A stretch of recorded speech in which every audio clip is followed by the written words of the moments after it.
Hey everyone, welcome to a special edition of X-Pac 12360. I don't know, it was a couple of months ago. Well, it's not wasn't that long ago because Animal had just passed away, I think. Anyways, my dear friend Fumi Saito, and a lot of you know him from his podcast with Jim Valley. And Fumi, just nobody knows more about pro wrestling in Japan, or here for that matter, than Fumi. And so, and also, just real quick, Fumi's a dear friend of mine. And like in the 90s, Fumi would come to my house because Fumi lived in Minnesota at one point, and he would come to my house for Christmas time every year. And it was great. So anyways, Fumi hit me up and he said, hey, next time you do a show, I see you're getting your studio done. Hey, how about we do an episode on the Road Warriors? And I was like, that's a great idea. And so, hey, Fumi, thank you for joining us. This is ladies and gentlemen, my dear friend Fumi Saito. Hello, everybody. Hello from Tokyo. Yeah, thanks, man. Hey, so everyone must know that it's like 17 hours ahead in Tokyo. So this is the next day. In the morning for you. Yeah. So thanks for getting up bright and early, Fumi. That's okay. Hey, man. Hey, did you know the Road Warriors at all? Like in the early days? Yeah, I met those two in 84. Oh, wow. They started as Road Warriors down in Atlanta, June of 1983. Then they came back up to Minnesota the following year, 84. Yeah. And did you actually get to know them then? Like, yeah. Because I mean, I know for me, Fumi, like I can't remember how old you are, to be honest, but like I was when those guys first came out.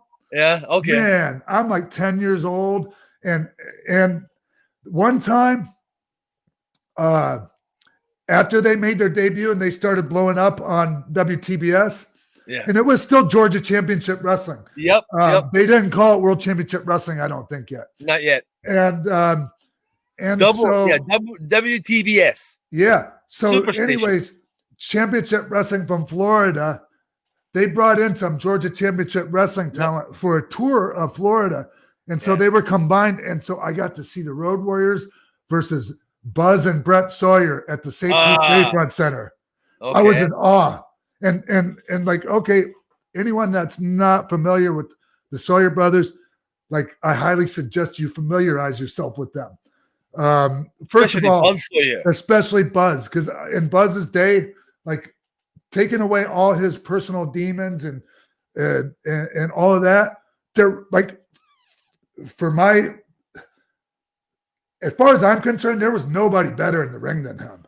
He was freaking believable. Oh, even to these days, people should study his videotape. Amazing. Yeah. And Brett was excellent as well. He was just smaller, and they were both. Yeah. But he could throw oh my God, he could jump like you wouldn't believe.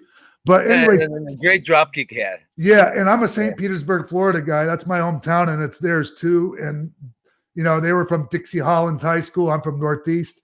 But anyways, I wasn't in high school yet. I'm like 10 or 11 years old, and I'm standing outside the Bayfront Center. And like, I could go backstage back then because I knew the person I was with worked there. But I was standing outside, and they pulled up, and they're getting their bags out of the car. And Ellering's with them, and they got the do-rags on. And I can remember vividly walking up to him and go, I think you're going to win.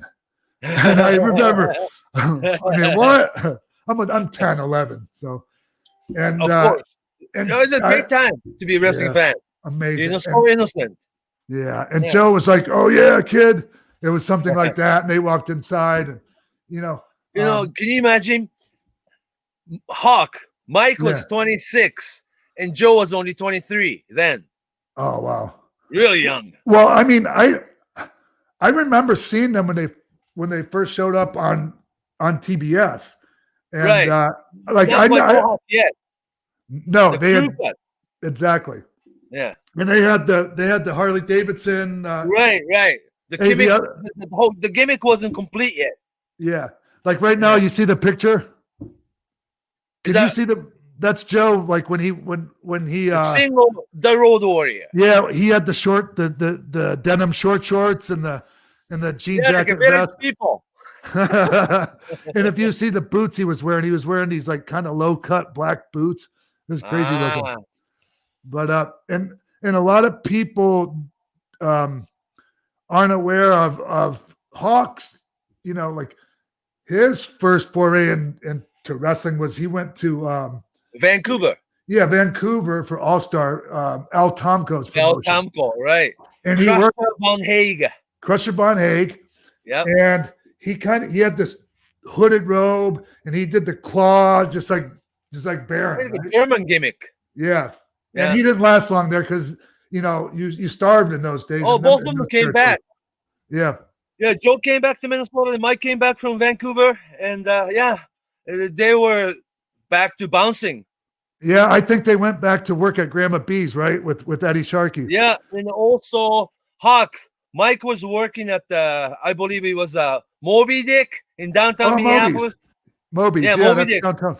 And his friend was Kevin Kelly. Yep. And you know who else worked there? Nails. You know who else worked at Moby Dick was oh no, that was Skyway Lounge. I was gonna say Tijo Khan, but they're right next to each other. Yeah.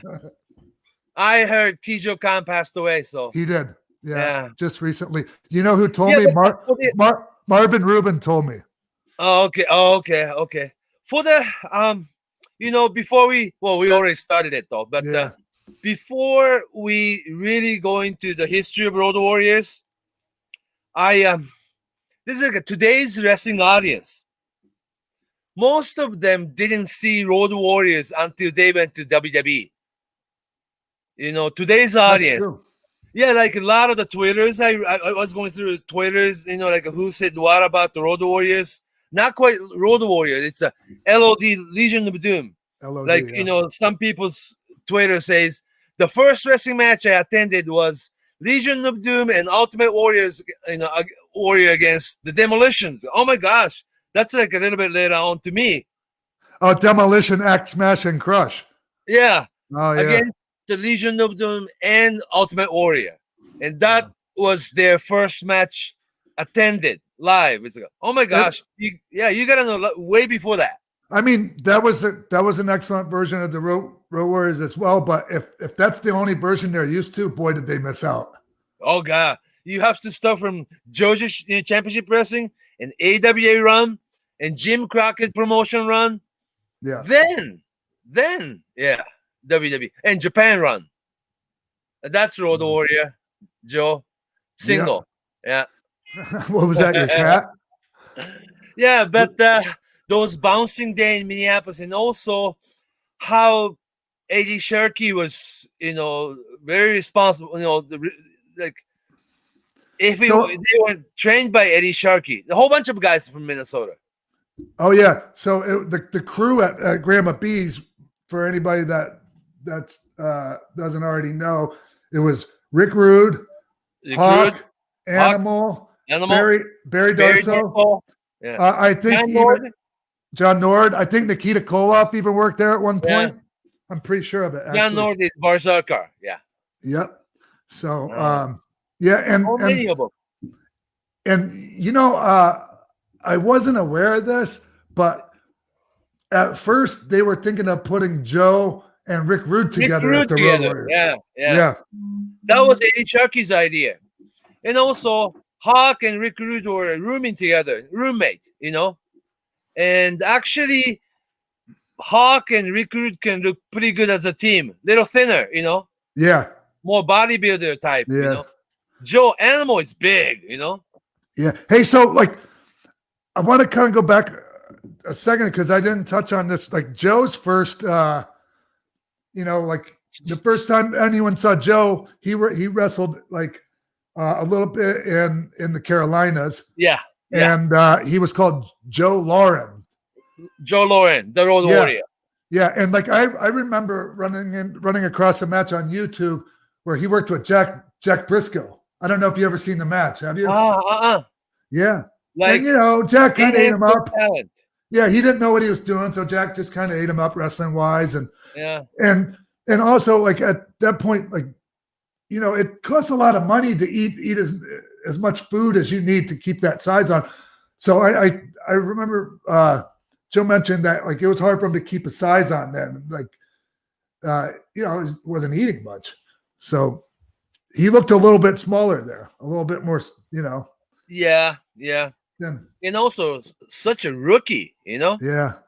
Did you And see the what they call match? that- Did you see his first match on TBS when he worked with Randy Barber? Yeah. Oh my God, poor Randy Barber. Yeah, but they weren't that good then, you know.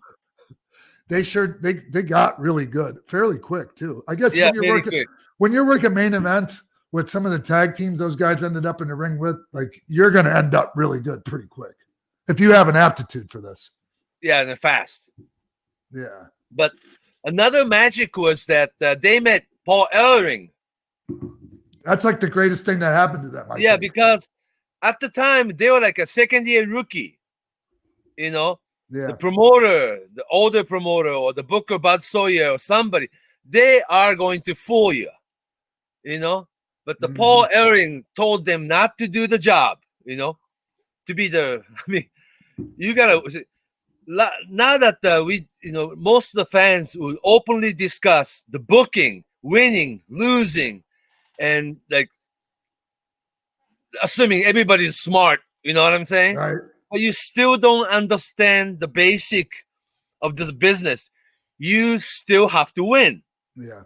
You know? And Stace, you know, you got to work a certain way in there to get that gimmick over.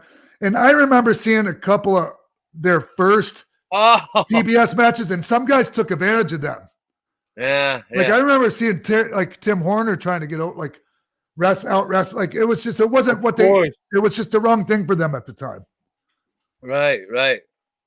But the Paul Ellering, you know, told them the secret, you know, that you ain't gonna be doing this, you're not gonna be doing this, you know, make your match short, you know, and and they were drawing a piece, you know, on a piece of paper. This is where you're gonna stand. This is where you're gonna stand. This is how you're gonna do it, and they're drawing a paper, you know. I mean, it's like football strategy almost, right? Yeah. A lot of people don't know about that. Yeah, I didn't design the match real short. And there was a certain formula to and so like it was hard for them to stay in one place for any length of time because like it was almost kind of like when Andre come in or different guys like that. You cannot overstay. Yeah. Right. So and I remember just they were on Georgia Championship Wrestling, and then all of a sudden I remember they were gone. You know, and I didn't know what happened to them. Like places like Memphis and Yeah, they made it to Memphis, and they ended up working in AWA, and I'm a Florida boy, and we didn't get AWA down there, so I just thought they'd vanished. Well, if you lived in Minnesota then, you didn't really get cable. Only wrestling you watch was AWA on Channel 9. Therefore, most people didn't know other wrestling existed even. Not like that, you know. Yeah, it's like if you lived in a certain part of the country then, if you lived in Texas or Dallas, Von Erich wrestling was the only thing you thought existed. And speaking of Dallas, that's like the only place they never made it to. They didn't go. Yeah. I think it was smart on Von Erich's part because Road Warriors would come in as a heel, but get over as babyface for sure. Yeah. And that would harm Von Erichs. Yeah. Fabulous Ones ended up leaving AWA because it was like, what the hell are we going to do with this, man? Like, yeah, it was hard for a babyface team to work with those guys. The Fabulous Ones was too. Yeah. Did you ever know about the time when they like tried to change the finish? You know about that? The Minnesota match? Fabulous Ones? No. Like, I guess they got in the ring and Hawks was like, we're changing the finish. And like, it ended up, well, and those guys were greener back then. And like, they were in Minneapolis. And you got to understand how the Minneapolis guys, their mentality, I mean, it was hard for them to get beat in Minneapolis by these guys. Like, man, I don't know if I'm saying it right, but like, Yeah, because yeah, they had to man, wrestle people there was like there was an image they were trying to uphold, Sure, especially sure. in Minnesota. And also, it was, right when they came over, it was Road Warriors against the Crusher and Von Raschke. Oh my God. How you going to do it, right? You can't. Yeah, so they had a hard time too, but yeah. they should not stay in the same place all that long. That's true. Yeah. Do you know about the match? Like, hey, like I was just thinking about the match they had with Kurt Hennig and the Axe and his dad Larry. And Larry Hennig couldn't move. But they respected him out there, right? Like, I mean, when you watch it, it was they were showing him respect out there. And of course. did you ever hear the story about when those guys were all in high school and Hawk, he's at Patrick Henry High School, and Kurt punched him through the window, sucker punched him through the window? Yeah, outside Doyle's bowling alley or somewhere. Yeah. But they because Kurt Hennig and Mike Hawk, the same grade, same age. Yeah. They were both born in like 57, 58, 57, I believe. Yeah. And actually, they ended up being good friends. Oh, for sure. Yeah. All those guys did, even though they were in rival high schools. Yeah. That was a hell of a crew, man. Oh, God. I mean, Hawk was a Patrick Henry High School guy. That's North Minneapolis. Right. But you know who else was Scott Norton? Scott Norton, right. Yeah. Of course. Scott Norton didn't start wrestling until like he was 30. Yeah, like because of the arm wrestling. Yeah, yeah. Mm-hmm. But they were still with. And also that North Minneapolis days, before Road Warrior, Mike, he worked out at the Jesse Ventura's gym. Yeah, I used to work out there. Oh yeah, okay. Yeah. Later on, it became known as Minnesota Muscle. It was this guy named Pete Moen, but like it was the same gym. Jesse Ventura quit. Yeah. Okay, okay. In early 80s, whenever you went to Ventura's gym, Jesse himself was always there. And that was a fun part. Yeah. Yeah. Hey, Fumi, when did they first, like I was watching some stuff from their first tour of Japan. Oh my God. 1985. Yeah. Yeah.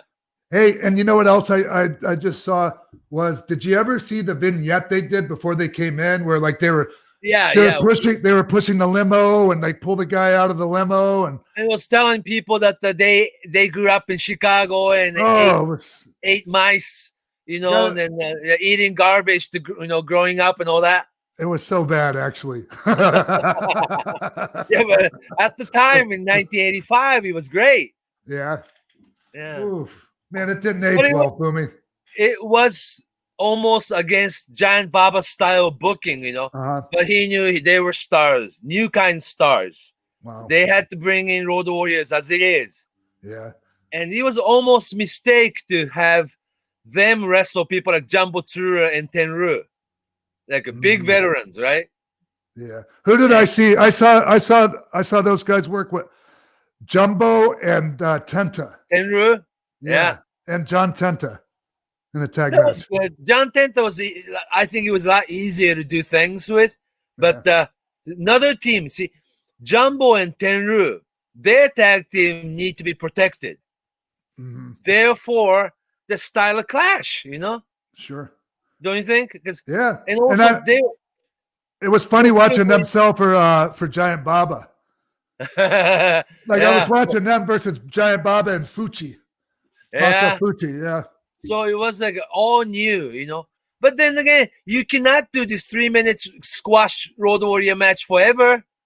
You got to go different territories, different companies. You got to experience different kind of wrestling matches, and they'll actually get better.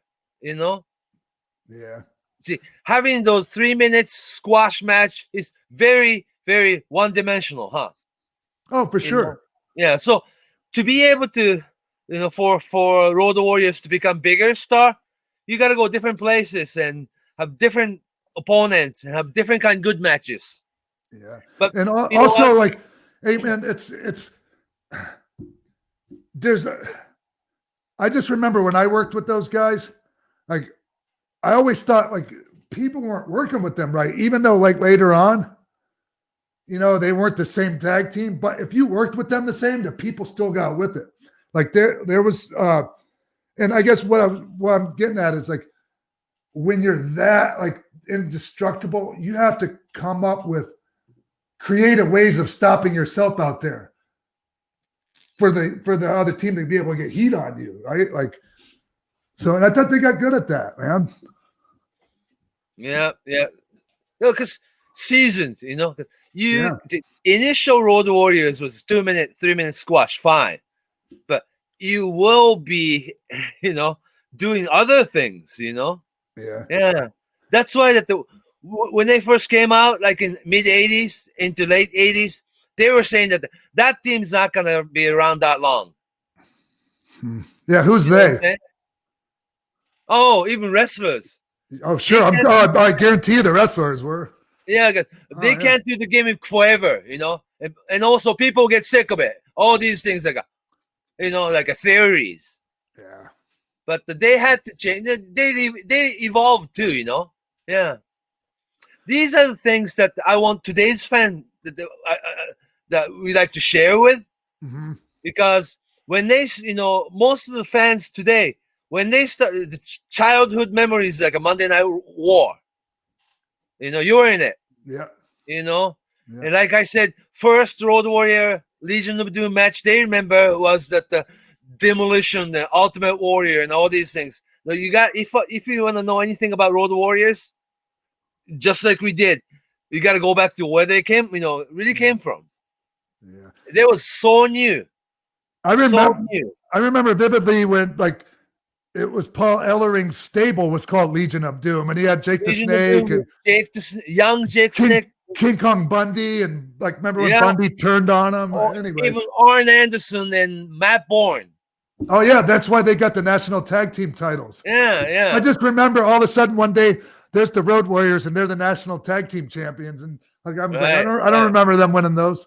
That's when I first watched Road Warriors from cable TV in Minnesota. It's like I was told there are other wrestling out there,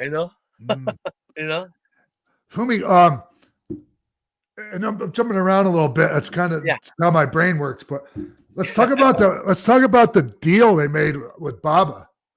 Yeah, like $10,000 a week back then, man. Yep. That was the ceiling, right? I think like, nobody made more than that. They made 20. Well, I hear that like the whole package was 30 grand because 30 grand. Paul Ellering got the same amount as they did. Right, same amount of money. So they were saying that Paul Ellering, the smartest guy or something. Exactly. Not knowing his role. See, that the being a manager outside the ring is a very small part of his work. Yep. He was actual manager. Investments, all that stuff. Like, like getting him in the Zubaz, which we'll talk about that a little bit later, but so like, man, he was great for those guys. Precious Paul was the one that what to agree and what not to agree as far as finish goes. Yeah. They were like second, third year rookie, So how important it is to be protected finish wise. Yeah. And territories that today's fan need to learn about. There's like 15, 20 good territories within America. So, but they only worked like full time, I guess, in AWA, the Georgia AWA, and Crockett. Yeah. Crockett was paying them well, $500,000, I guess.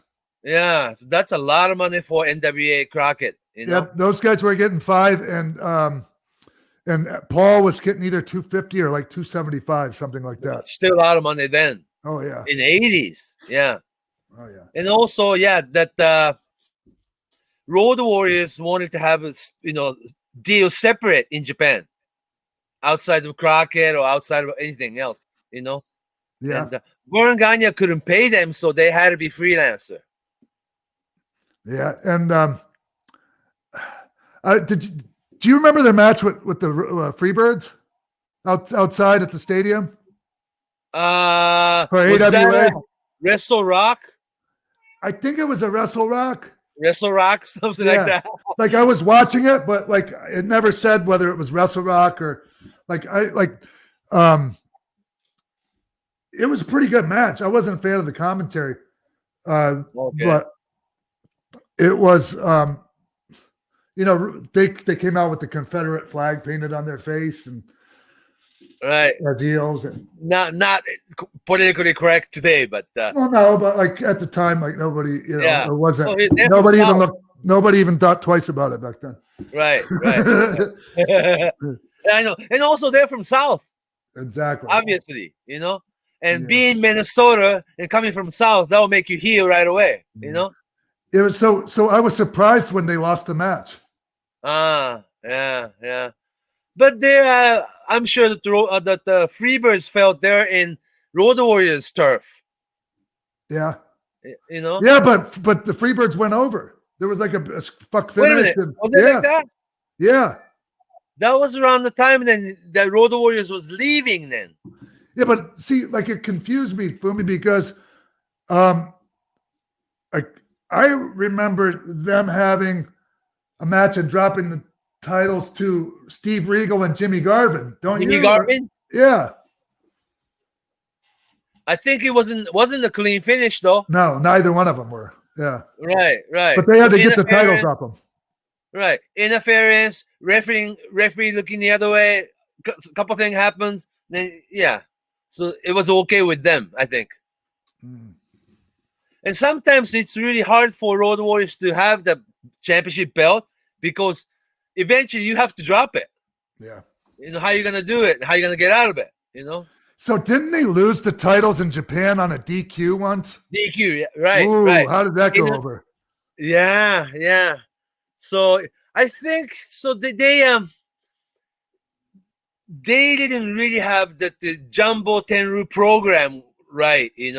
They need team they can really work with, have great match, and they almost have to always go over.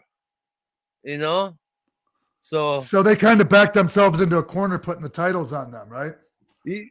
Yeah, in hindsight. Yeah. And it was Tenru and it was Tenru and Jumbo that they lost him to? Right. Back to, yeah. But then again, right after that, there was a trio, Road Warrior and Tenru as a 6-man tag team went to NWA Crockett and won the 6-man tag titles. And they were brought back as a babyface trio. Yeah. So that worked. Yeah. And then later on, like I was saying earlier, I jump around a little bit here, but then later on, they had the big Tokyo Dome main event, those guys versus Tenru and Hogan. That was SWS, like an ill-fated SWS. Super World Sports. Yeah. Only big budget, but it only lasted, 2 years altogether? Was it the same money people as with WAR? No, they didn't. It was Tenru's his own money with WAR. Oh, wow. With his brother-in-law and all that. But the optical Megane Super. Megami Super. Yeah, that's what it's called. Optical company, they dropped tons of money and to start wrestling company bigger than anybody and did not study wrestling at all. Didn't they try to make Katawa their big guy, like one of their big stars? After New Japan dropped them, yes. Yeah. And also there's a lot of, that was just one of those things, like big money mark promoter, boys will use you until they empty his pocket kind of thing. Yeah. And a lot of guys, a lot of people whispering a lot of things into the boss's ear. Yeah. You need money to go over or something like that. Uh-huh. You know what I'm saying? To do the job, you got to get paid extra? That type of thing? Yeah. No such thing, right?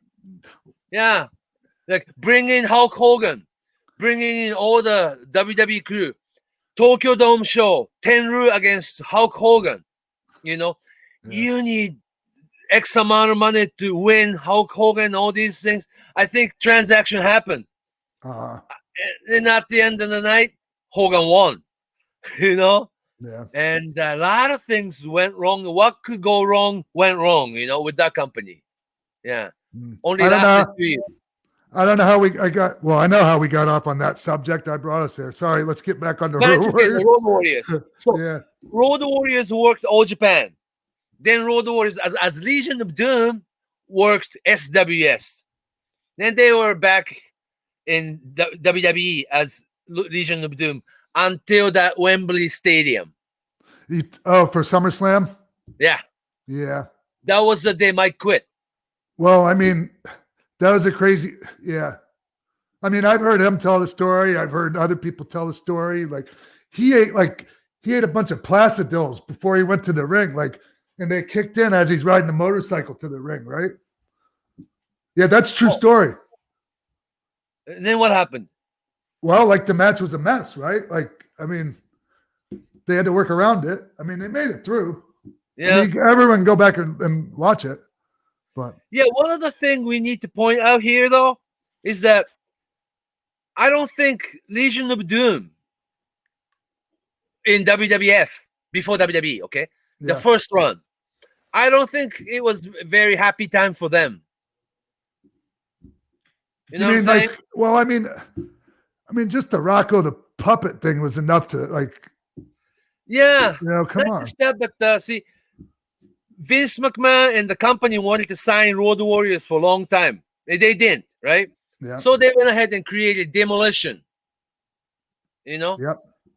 And by the time they got there, Demolition was there a couple years, and pretty well established. Yeah, that hurt them. And shortly after that, they signed the Warlord and Barbarian, the Powers of Pain. Yep. Actually, physically, a little bigger than the Road Warriors, And the Legion of Doom had to work people like Earthquake John Tenta and the Tugboat. Yeah.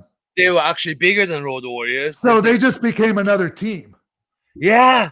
And also, it was not exactly Vince McMahon creation. Exactly.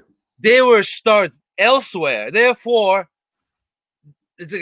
don't have feeling for this whole production, thing. Sure. Yeah. Yeah.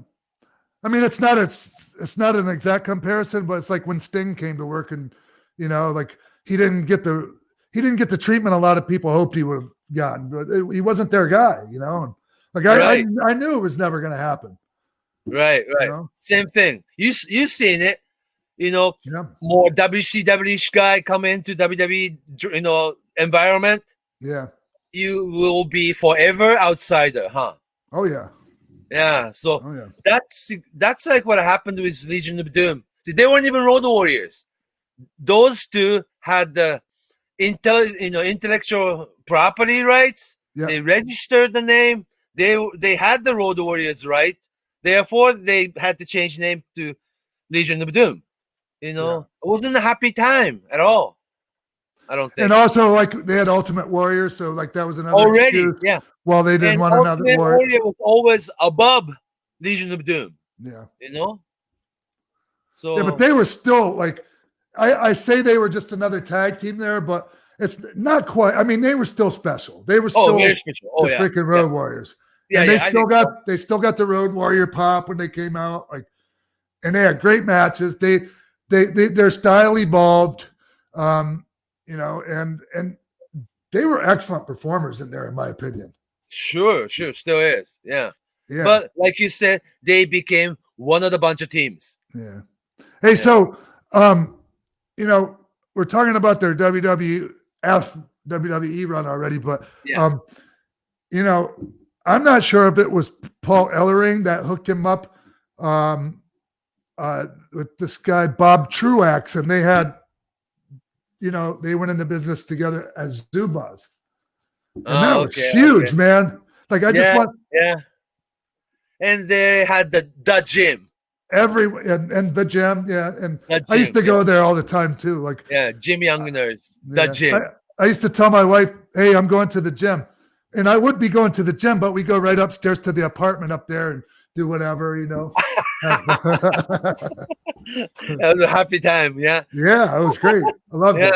Yeah. There's so many boys in Minnesota. It's Yeah. great. You never know who was going to show up upstairs there. That's how I got to know Kurt Hennig. Yeah. Okay. See, Kurt wasn't trained by Eddie Sharkey in that bunch. He was a son of famous wrestler Larry Hennig. Brad Rangan. Yeah. And it was different. It was different. But they all became friends. Some of the guys were trained by Vern. Some of the guys were trained by Brad Reagans. Some of the guys trained under Eddie Sharkey. Who didn't even have wrestling ring. Right. And people say and they're right, like he was technically the best trainer, but he taught you things. You learned a lot from Eddie. Yeah. I don't want to discount Eddie's contribution. It's just it wasn't in teaching, holes and stuff. Yeah. But more of a how to be a professional wrestler. Yeah. I mean, Bob Backlund was even trained by Eddie. Yeah. Eddie and Jesse Ventura. Yep. See, Mike went to Jesse Ventura, at the Ventures gym, like in probably 81, 82. I want to be a professional wrestler, right? Yeah. And Jesse Ventura said, "You'll never make it." I can see that. Yeah. Then Mike went back and said, "I want to be a professional wrestler." "You'll never make it, but there's a guy. If you pay him, he might train you." Oh yeah. Who is this? Eddie Sharkey. So that's the connection, I think it was in the church basement somewhere too, right? I think they might have. Yeah. It was either a mat or like a really hard boxing ring. Yeah. No wrestling ring at all, But the bunch of guys wanted to be a wrestler. And after Road Warriors, there's another group of young guys in Minnesota who wanted to be like them. Oh my God. You know what I'm saying? Yeah. Because when I came to Minnesota, it was full of all those guys. Yeah, they're all already pretty big physically. They wanted to be wrestler.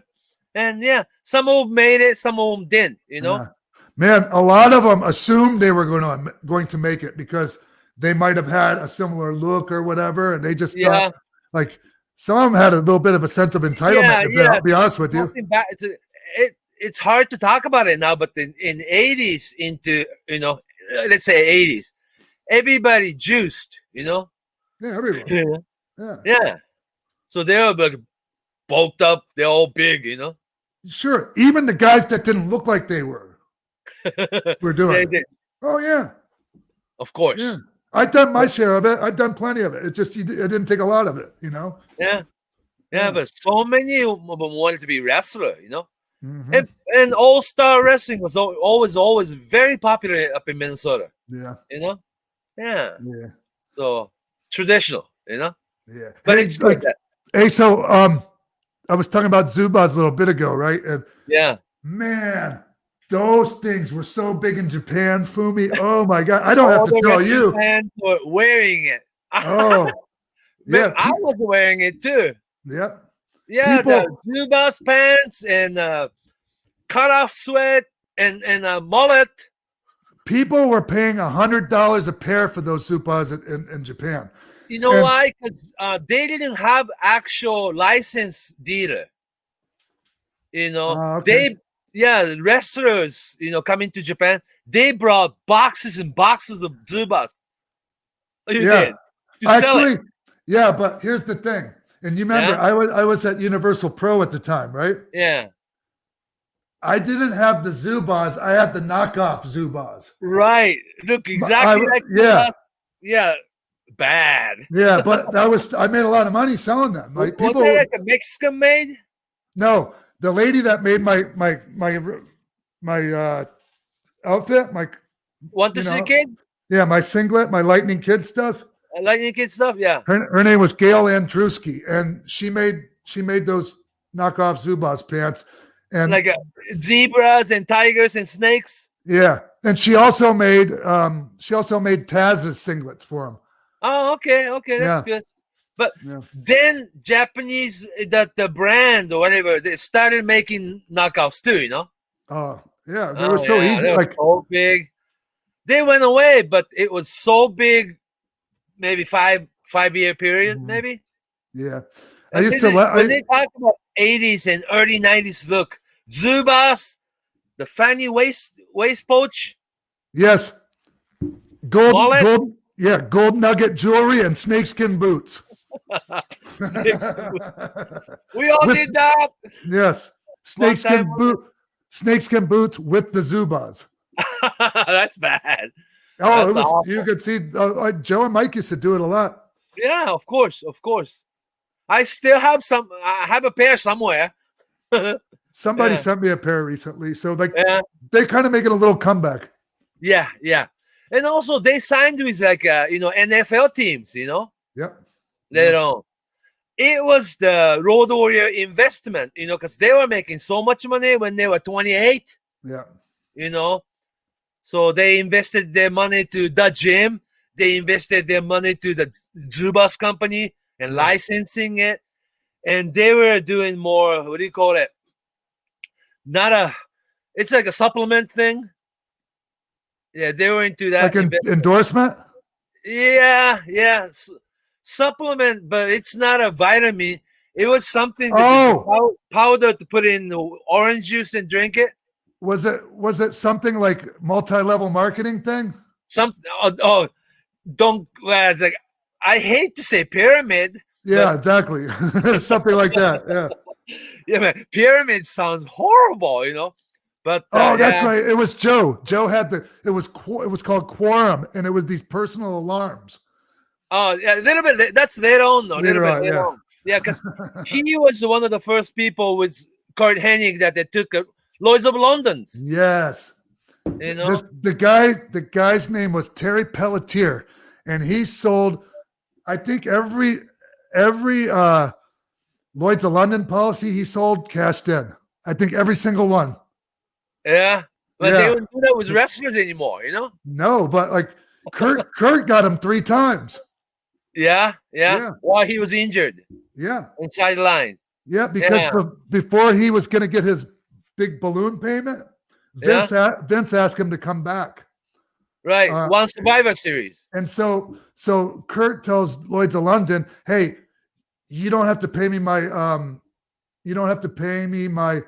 my balloon payment because my back is better, so I'm going to wrestle again." So they were just happy that they didn't have to pay the balloon payment. They reinstated his policy. He went back to wrestling and then collected again.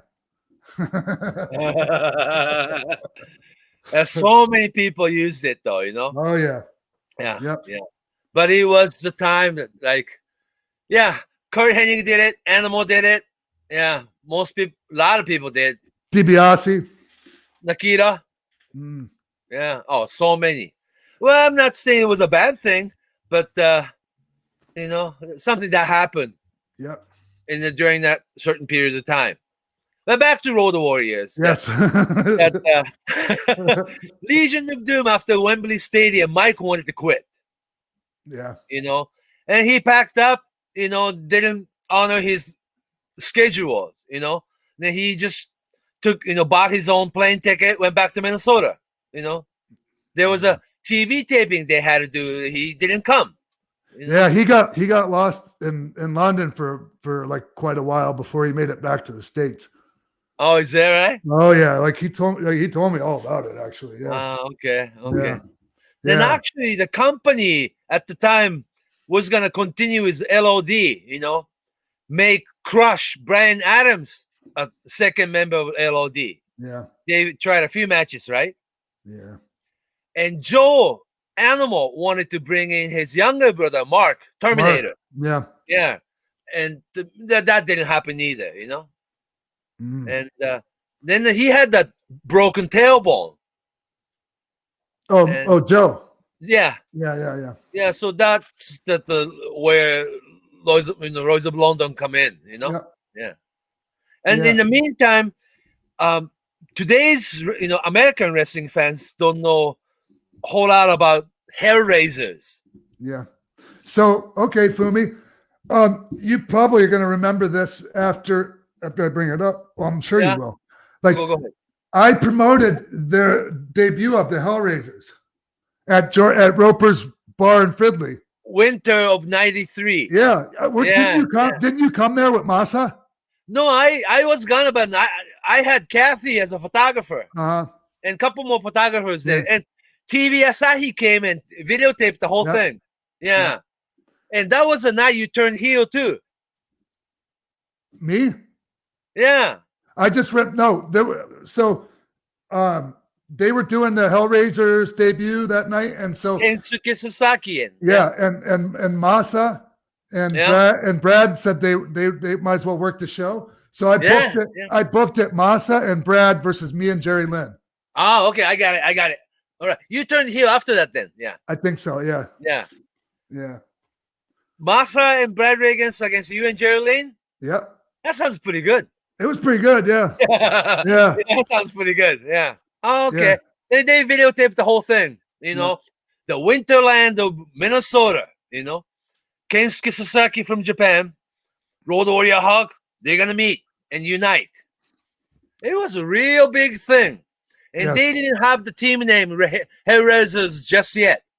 They didn't come up with it for another month or two. Right. You know, Masa was was thinking that they could use the team name like New Road Warriors. Ooh. Bad, huh? Yeah. And Mike said, the Road Warrior part, that only me and Elmo, you know? And they started the tour without having name. Then one night, if you remember Mistero in Roppongi, the little bar, counter bar, Mistero. I just remember Gas Panic because that's a big club.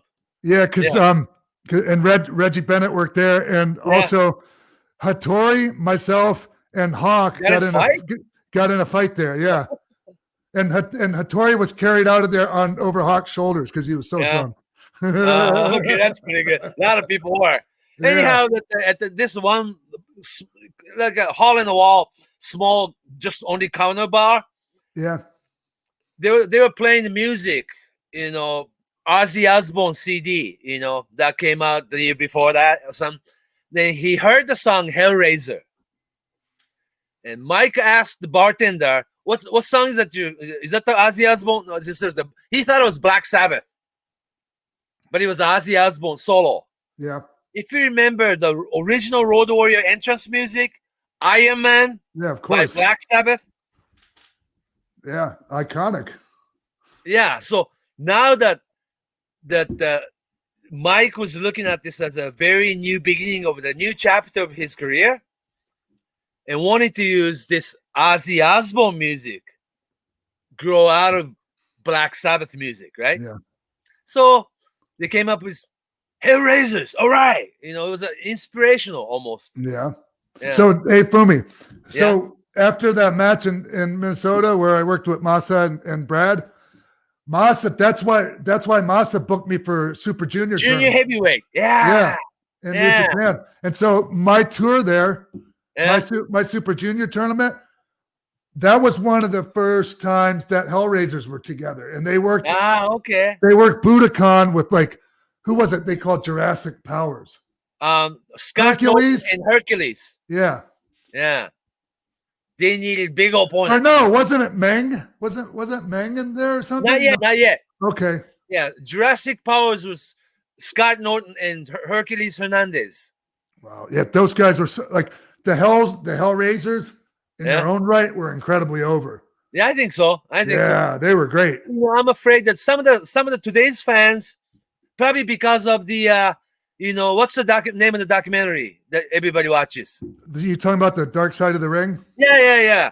They treated the portion of Hellraisers as a joke. No, it wasn't. No way. You know what I'm saying? And also they cut out, edited the Animals comment the way they wanted. Yeah, Hawk went to Japan and cut his own deal. Then they cut it, right? It was more of the huge production. Masa wanted to put these pieces of puzzle together, the make, Kensuke Sasaki a breakout star, team up with somebody as big as Hawk, and dress up like Legion of Doom, Road Warriors, and they only not just one match, but they worked for 3 years. Yeah, they had their run. They sure did. It wasn't a joke. Oh, they're huge. And Kensuke was And it worked. It worked like a charm for getting Kensuke over for his singles. Over. Yeah. run, Yeah. In people's eyes, he was a little below Keiji Muto, Masachono, and Hashimoto, Hase, right? Yeah. Kensuke at the time really needed something, little something. Well, that was it. Yeah, that was it. That was it. Yeah. So that was the point I really need to make to make that want people to understand. That's Today- that's the whole reason we're doing this episode, just so No, Fumi can no, get that no, out. No, that's not it. But I know, I'm normal kidding. people, not just the LOD in WWE, you know. Mm. And you don't think LOD 2000 was good time, was it? Me personally, no. Yeah, No. bad. No, yeah. Because I remember, like, I worked with them a little bit when I came back and was in DX, the early DX days when we were still heels. We worked with them, and we worked some help. Like my very first match back after my broken neck was with Road Warriors. Ah, okay. Yeah. Yeah. But it was great because I could work with them. I knew how to work Road Warrior match. Yeah, of course. But it was more of a DX story than LOD story. Yeah. And I just hated it because, like they were exploiting the personal demons, like Hawk. Yeah, and having fall off the top of the thing. Yeah. And grew his hair out. Yeah. Had a full face helmet on. Come into the ring all drunk. Yeah. Wearing Zubaz. Forgot to wear wrestling gear and all these things. Hey, so you know what I forgot to talk about? Before the Hellraisers was the match we promoted with him versus Hawk and Terry Funk in Minneapolis. Yeah. When I worked with Sabu and Candido and Jerry Lynn and that was a good show. Taz worked with Brad Rangans and Masa and Charlie Norris worked with the Hater and Nails. Hater and Nails. It was as big as it can be in Minneapolis Independence at the time, It was hard though. It was hard to promote that and get, because they didn't have a advertising budget, and like I put a little tiny classified ad and like the newspaper. Like, did you make a poster? I did. Yeah, I put it up. I put the posters up all over town using spray glue and slapping the posters on the telephone pole. Yeah, I think I got some heat. Yeah, it's illegal. That was good show. Yeah. I was there. Yeah. That's right. That was a real good show. Yeah. So it was like a very, Minnesota-like thing. And also Legion of Doom, Road Warriors, not just WWE Superstar. They had their different run, Yeah. And 30-year legacy. The team, they were thought that that team only lasts a couple 3 years. Gimmick is too strong, or they would probably get break up and go singles competition, something, But they wanted to stay together, And you know something, Fumi? The LOD 2000 wasn't the greatest time, and for the Road Warriors, but I'm going to tell you something, man. When their music played, they still got the Road Warriors. They still got it? Oh, really? That's good. Damn right they did. No matter what. Pop. Yes. Oh, okay, that's good. Wow. Yeah. I mean, no matter what, they got that pop. That's and if you worked with them right in there, they still reacted to them like they were special. You just had to do that Road Warrior match. Yeah. I'm a big Road Warrior fan to this day. Me too, man. Yeah. I know you were close with Mike, with Hawk. Yeah. Like, I'm not sure what your relationship was with Joe. Oh, good friend, but actually I hang out with Mike more. Mm-hmm. Yeah. And also when he came to Japan in like a full-time schedule with Hellraisers thing, he was there all year long, And actually that was like a first Clinton administration, and Walter Mondale was the ambassador in Japan. Oh yeah, and he used to, and Mike was going out with Eleanor Mondale, the daughter. Yeah. Then But Mike, she, I went to see Joe Mondale. Then went to American Consulate and met with Walter Mondale and all that. oh, It was nice. fun. Yeah. Hey, do you know Eleanor passed away? She had Eleanor? brain tumor. Yeah, What year was that? it was a while ago, actually, Fumi. Yeah. Yeah, Joan Mondale. Mrs. Mondale passed away back in 2005 too, you know? Mm, Oh, Eleanor, I did not know about that. yeah. I went to aerobics class with her at a Aerobic place. class? Yeah, on Hennepin Avenue at a place called The Firm. It's still there. Yeah. Me, Marvin Rubin, and Eleanor Yeah. Mondale doing aerobics. Aerobic? Aerobic. Well, That's Marvin, all yoga now. Aerobic sounds really 80s and early 90s. Now it's called yoga, right? yeah. That's pretty good. Man. Yeah, I want people, today's wrestling fan, to know more about Road Warriors, and they were special, you know, very special. Yeah. Yeah. So in '88, when Crockett started taking over the other territories, like Yeah. he bought up NWA. UWF and then bought up Florida. Like Yeah. they did this homecoming thing where at the Bayfront Center again, Dusty and Flair on top. Second from top was Road Warriors versus Rick Rude, Manny Fernandez for World Rick Tag Manny Title. Fernandez. Yeah. Ah. Yeah. Okay. Those two teams had great chemistry together. Oh, really? Really? Oh yeah. Rick Rude and Manny Fernandez were the tag team champions at the time. Yep. Ah, very good. Really good team. Bayfront Center, huh? I loved it. Yeah. Yeah. That was my Madison Square Garden when I was a kid. That's good. That's good. Yeah. That's all right. Well, see, you and I used to sit down and just talk about like this all night long.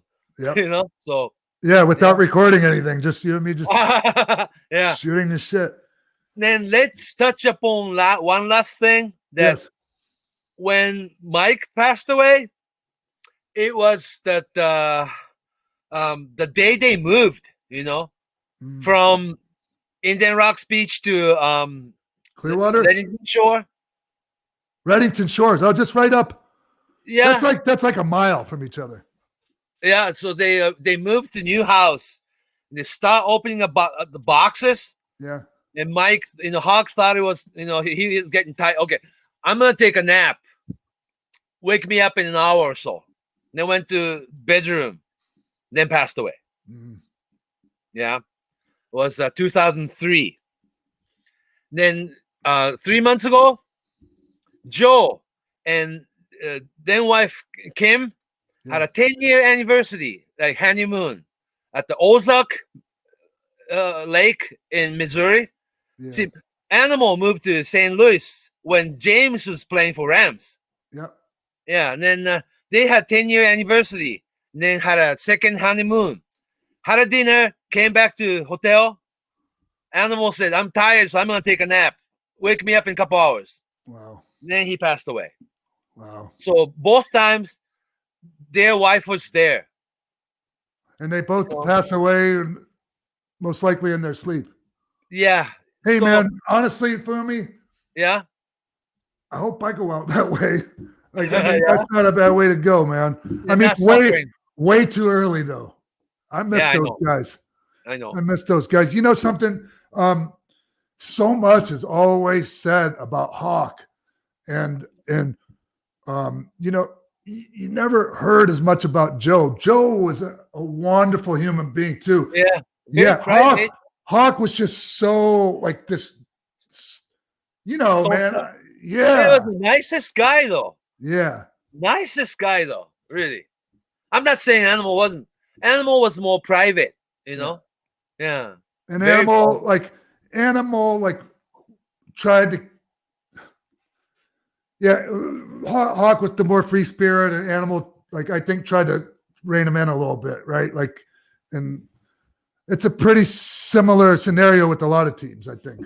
Oh, really? Okay. Yeah. Well, they got along. So they had falling out. They fought, but they were like brothers. At the end, they became very close, you know? At least once a year, they would have a fight in front of everyone at the gym in Plymouth. like married couple, huh? Yeah. Yeah, Mhm. yeah. So it was good, Yeah. But Mike died way early, way too soon, Yeah, 45 he was. and he had a major heart attack before, like And prior to and the that. thing called cardiomyopathy. Oh, okay. Yeah. And he Yeah. was, and he had hepatitis C for many years, but that didn't have anything to do with his passing. And almost had a heart attack down in Australia too. Oh yeah, that's why I thought he had it. Yeah. Yeah. And it was Kurt Hennig who was staying by him that night. Wow. Then Kurt Hennig died before him. Yeah, that's crazy. Isn't that crazy? Yeah. And yeah. All those friends from Minnesota, man. Hey, Fumi. Yeah. Talk a little bit about that. It was Hawk's appearance at UWFI. Was it UWFI? What? Didn't Hawk work for like Takata's group or something like that? I mean, like a work shoot group. Yeah, once, right? It's called Shingeki. Okay. And was that like a 2001? Yeah. Yeah.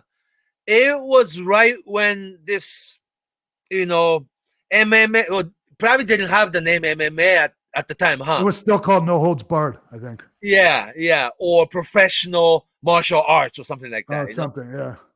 A lot of those people came to wrestling, business, because initially all the MMA shows wanted to have professional wrestler working, not work, but to have famous professional wrestler to come into MMA show to have a shoot fight.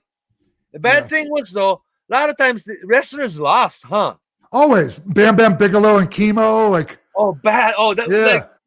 Bam Bam Bigelow made $100,000 in 10 minutes. It was the worst $100,000 he said. Yeah. But it was really bad to have. For the whole business. Not just wrestler losing it, but it was like even for educated Japanese wrestling fans' eyes. Yeah. If wrestling was real, is not what gonna look like, right? Right. Yeah. Then go back to ring and start bouncing off the ropes. Yeah. Hey, Fumi. And the dark age of wrestling started. I want to touch on this real quick with Hawk. Yeah. You remember the Brawl for All, right? Yeah. He went out there, man, like he was that type of guy that he would never back down from a fight, right? Like, and he took it. It was like, so when they asked him, like, I think it was a thing where it was like, who was the opponent? Draws. Yeah. Okay. Yeah. And no, like, Hawk, man, he was smoking 2-3 packs a day. He didn't train for it, nothing, man. But he went out there, and I can't remember seeing anyone with more heart than him out there in that fight, man. And it went to a draw, and they wanted to do more rounds, and Hawk just said, "I'll give it to him." I mean, that was impressive, man, because Draws was a beast. He was a stud. Yeah. And Hawk was like, I don't know how old he was, like 40 by then? At the time? Yeah. But he'd do it. He did it, man. He did not give it. Wow. Yeah, he was the strangest thing for WWE to have, It's the worst thing they ever did, or one of them. Yeah, and then if you remember, that pretty much killed the legacy of Steve Williams, too. Yep. And then the end, like what it did to Bart Gunn when they put him in there with Butterbean. Yeah. I just hated the whole idea. Oh, that was the strangest thing they did. That was right when UFC was getting big, huh? Yeah.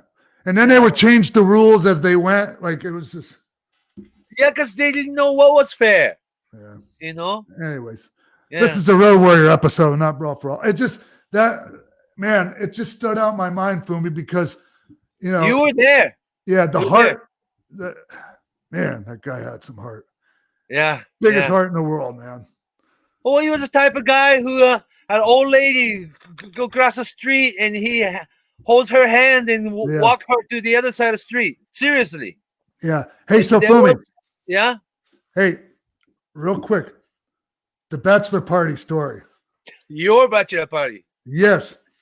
So everyone finds out I'm getting married, right? So they plan this surprise. Where was that at? Surprise, I'll tell you. Surprise bachelor party. Ended up, they planned it on Terry's birthday, on my wife's birthday. Yeah. So I got major heat already on that one. But like I still went, right? We didn't have it at strip club, no bullshit like that. We had the bachelor party at Brad Rangan's dojo behind the house there. Oh yeah. Yeah. Oh. It was Hawk, Animal, Darso, like all the Minnesota guys you can imagine. Brad, Kurt, Bloom, Bloom, Enos, and Joe had a bag of magic mushrooms he brought. And we all ate the mushrooms. Fumi, we never laughed so hard. I mean, we laughed for an hour straight until our stomach hurt. It was just the greatest. That shit lasted hours, right? It was amazing. I remember I was laying on the mat, like all drunk, and I'm trying to roll a joint. All of a sudden, Hawk comes over and drops a big elbow on me. Yeah. Oh my God. I'm so grateful for those memories. Brad Reagan's garage was great because they had a wrestling ring, so you could always go there and play, right? Yep. Oh yeah, I used to when he would train guys, like when JBL trained that camp, I used to go train with those guys. When Brock trained, me and Kurt, we'd always go train with those guys. Yeah, I always had a wrestling ring, and also it was in the garage, so you don't have to go through his house. You should go around the house and go to the back. Go straight to dojo. It was good. Yeah. It was just the greatest time ever, man. Yeah. That was good. Amazing. And also it was nice of them, Yeah, I was so young, right? Like, Fumi, you gotta understand, man. Like, you're like 21? Yeah, something like that. And these are the guys that were my heroes when I'm 10 years old. Yeah, Road Warriors, Mr. Perfect Gardening. And now they're at my bachelor party, man. Like, you talk about living the dream for me. Yeah. Wow, man. Nice guys. Just real nice guys. Just the best, man. Yeah. Just the best. I miss those guys. It was good because the funny thing is you grew up in, St. Pete, in Florida. That's also wrestling town. Yep. But you decided to move up to Minnesota when you were 17? Yep. Got to leave home. You wanted to see the snow? Yep. You had a couple relatives there, but, Yeah, I lived there when I was 4 years old. I moved away when I was 4 years old. Oh, okay. So you wanted to live in Minnesota. Yeah. And Minnesota is another wrestling town. And a whole bunch of wrestlers live there, Yeah. Yeah. And nice guys. And I really stood out, too, because they were so big and I was so small. You're a skinny little guy. Yeah, but I could work. I could wrestle. Like I brought a different thing to the party, right? Yeah. So. And also it was good that you kept showing up. There were like different guys running different, independent shows. Yeah. At the time, every weekend somewhere, you kept going there. You kept showing up.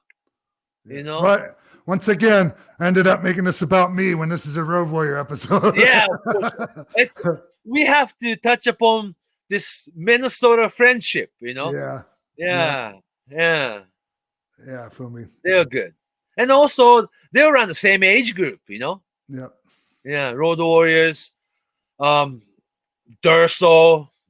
today's fan, Repo Man. Yeah. Demolition. Demolition. And Nikita Koloff was friend of Animals, I never got to know Nikita because he moved away from Minnesota and he never came back. Right. So I never got to know him. He seems like a really nice guy. And also after his, wife passed away young, he went into ministry real quick, and he became pastor, so. Yeah, and I think we should also mention that that Joe and Mike also became born again. Became Christian. Yeah, and that Mike, as crazy as like he was at one time, like he really pulled in the reins at the end there. Like he had straightened up quite a bit. At the end, yeah. Oh yeah. I almost think that it was good and bad, Yeah. because just a couple years after he became straight and be Christian and all that, that was time for him to go. Yep.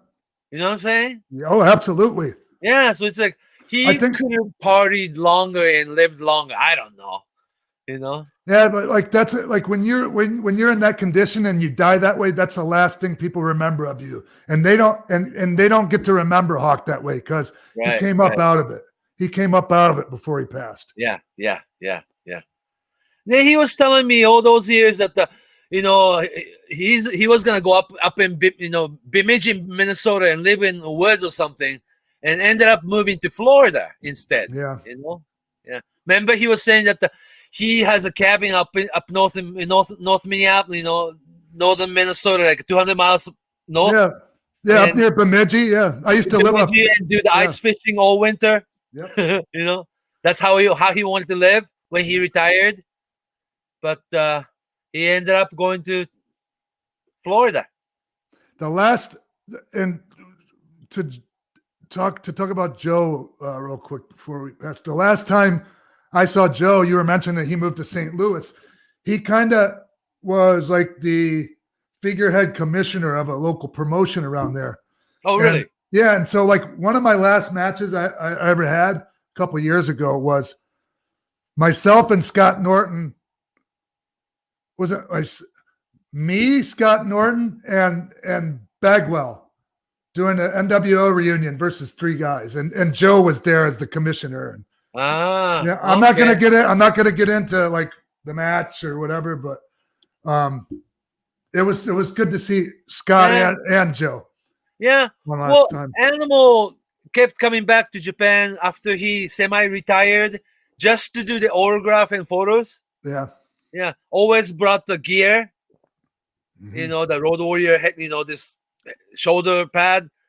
He had fan wear and take picture, Yeah. So the autograph and photos was good. Always people wanted to take picture with Animal, of course. He always had the whole paint, the whole thing. Always kept the mohawk. Yeah. Oh, that's right. That wasn't the last time I seen him. I seen him after that. We were at the Rhode Island Comic-Con together. And he had the whole gimmick, man. He had the face paint. He always brought the shoulder pad. Yeah. And he was actually better painter than Mike. That he came up with this spider thing and all that thing. He was really good at it, Yeah. And Hawk always had this split personality. Yeah. Original one, rather simple, Yeah. Well, anything else, man? Did we forget anything talking about these guys? It's very likely that we did. Created the style.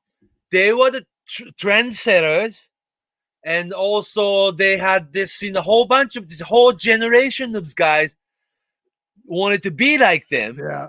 There's a team made after them, like Minnesota Terminators, or not just Demolition, but the whole bunch of team from Chicago, the Eli, and just a lot of guys, the similar build, put a paint on their face, and every independent all over the country always had somebody like Road Warriors. Oh yeah. They were the most influential team of all time. Most successful team of all time. Yeah, I think so. And maybe not the best in-ring team, but the overall package, because they were excellent in the ring too. Yeah. They became excellent. I don't care what anybody says. So and also never had single wrestler, like a run. Right. Always was a team. Yeah. Now, do you remember Hawk? He had the excellent singles matches with Flair, right? Like on the Great American Bash. Great American Bash? Yeah. Same year, Animal had single match against Flair too. Oh, somewhere. Okay. Like in Cincinnati or somewhere. Yeah. So man. So like to me, they're the greatest of all time. Even if they're not the greatest in ring, their in ring stuff, like their in ring performance, was still really good, and the overall package makes them the greatest of all time to me. Yeah, and also they were like almost like a mask guy that They had the paint on. They had the mohawk. They did not age. Oh yeah, yeah. You know what I'm saying? Like a Yeah. luchador. They didn't really age, you know. They Yeah. always looked the same for 25, 30 years, Yep. you know, which was great, you know. Yeah.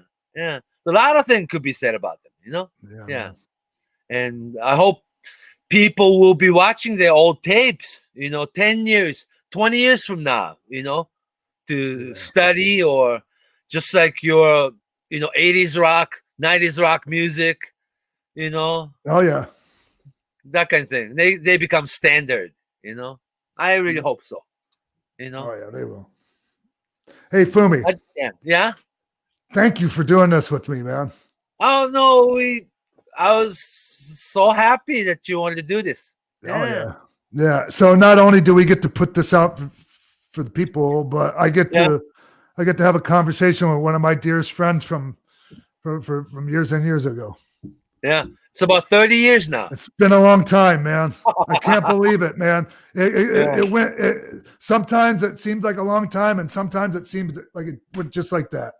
Yeah, we were sitting in 24-hour coffee shop in downtown Tokyo or somewhere. Yep. We just talked wrestling all night long, you know. Yeah. So thank you, my friend. all right. I miss you, Fumi. I miss you too. All right, Take man. care.